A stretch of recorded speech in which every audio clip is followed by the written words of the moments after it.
So you probably filed for a provisional patent application about a year ago.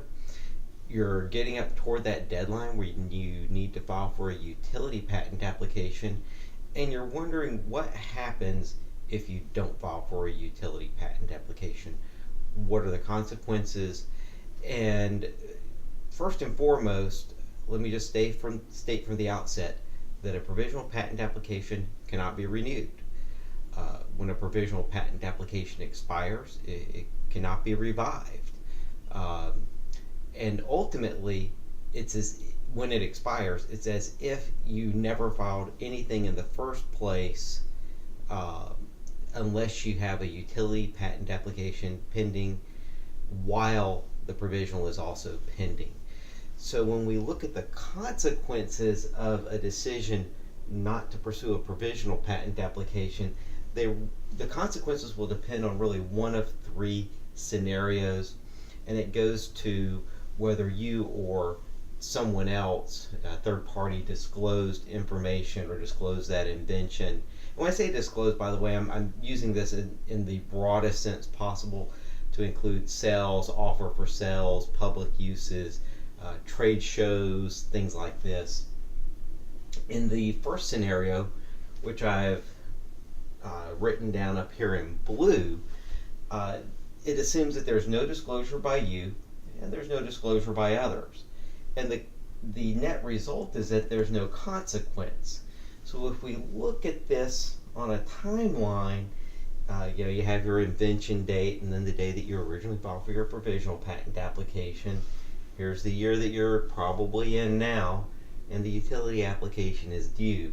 Well, if there's no consequence, you don't really lose much of anything at all, right? The second scenario is if you've made a disclosure, again in that broadest sense, it could include sales or uses, but there's not been a disclosure by anybody else. So when this happens, it's the date of your actual disclosure that has triggered the next hard deadline. And so in what I have here in orange is that an example to show that, let's say that you had a disclosure, let's say you went to a trade show 90 days after your provisional patent application was originally filed. Well, what happens is you now have a hard deadline, 90 days after your provisional expires, in which you must file for a utility patent application or your invention is deemed given to the world. You've just lost your rights.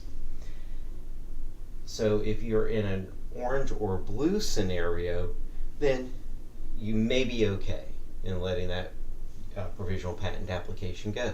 Again, it's not without consequences, which I'll get to in a second. Now, in the event that someone else is disclosed, this is the red or crimson scenario, in this 1 year period.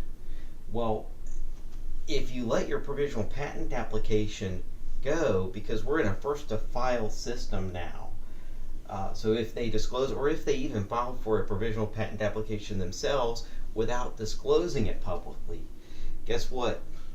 You lose.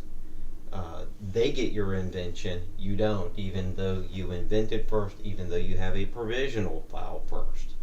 So that's the deadly consequence. So how do you know if someone else is disclosed? Truth is, you don't. So this gets to the first consequence, and that's the risk that you're taking by letting that provisional patent application expire. So you still have the obligation, if in the event you've made a disclosure, to file within that 1 year deadline.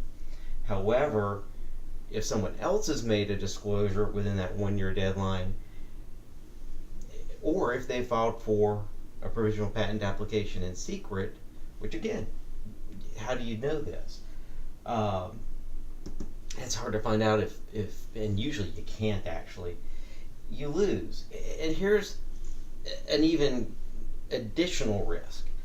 You're in this, I drew this down as a little 90-day window as being a deadline between your disclosure and, in that orange example that we had earlier. Well, If you're outside of your provisional filing window, that 1 year grace period that you get to file the utility application, again, it's as if you never filed for that application in the first place. Although you have that 90-day after hard deadline for yourself, you are still at risk of someone else making a disclosure or filing for their own provisional patent application within that 90-day window.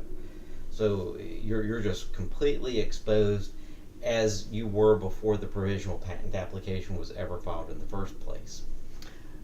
A second consequence, in addition to risk, is that you lose your place in line by not filing for the utility application now.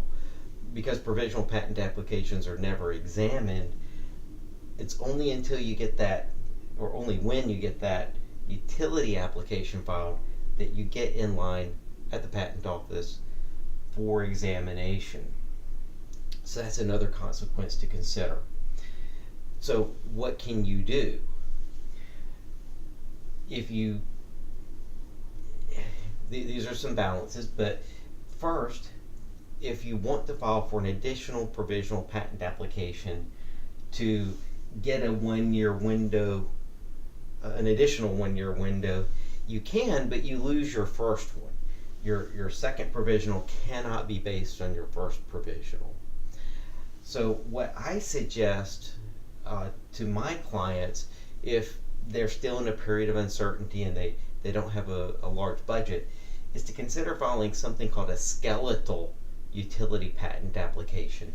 That takes the provisional disclosure, just tweaks it a little bit, it adds the formatting requirements that were probably ignored when the provisional was actually filed. You have to submit your formal paperwork. So it's a bit more expensive than a regular provisional patent application, but it typically will run half to 2/3 of the cost of a utility application. So the best move, of course, at the end of the provisional filing period, in that 1 year period, is to go ahead and file for the utility patent application. If you have budget or timeline constraints that compel you to do otherwise, again, this is not recommended.